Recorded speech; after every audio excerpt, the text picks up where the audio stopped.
কেমন আছো তোমরা সবাই? বাড়িতে বানিয়েছিলাম মাছের ডিমের কারি। চলো রেসিপিটি তোমাদের সবার সাথে শেয়ার করি। এখানে প্রায় 250 গ্রাম মতো মাছের ডিম ছিল।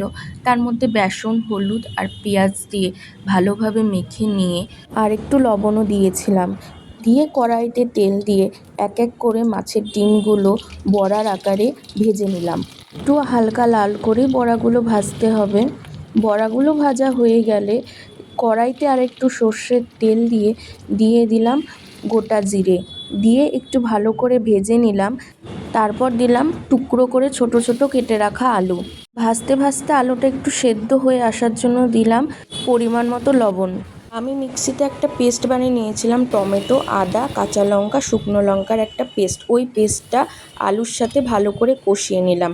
আর তারপর দিয়েছিলাম জিরে গুঁড়ো, লঙ্কা গুঁড়ো আর হলুদ দিয়ে কিছুক্ষণ কষানোর পর দিয়ে দিলাম ভেজে রাখা পেঁয়াজ বাটা, দিয়ে আবারও ভালো করে কষিয়ে নিয়ে পরিমাণ মতো জল দিয়ে কিছুক্ষণ ফুটিয়ে এক এক করে মাছের ডিমের বড়াগুলো দিয়ে ঢেকে রেখে নামানোর আগে গরম মশলা দিলেই তৈরি।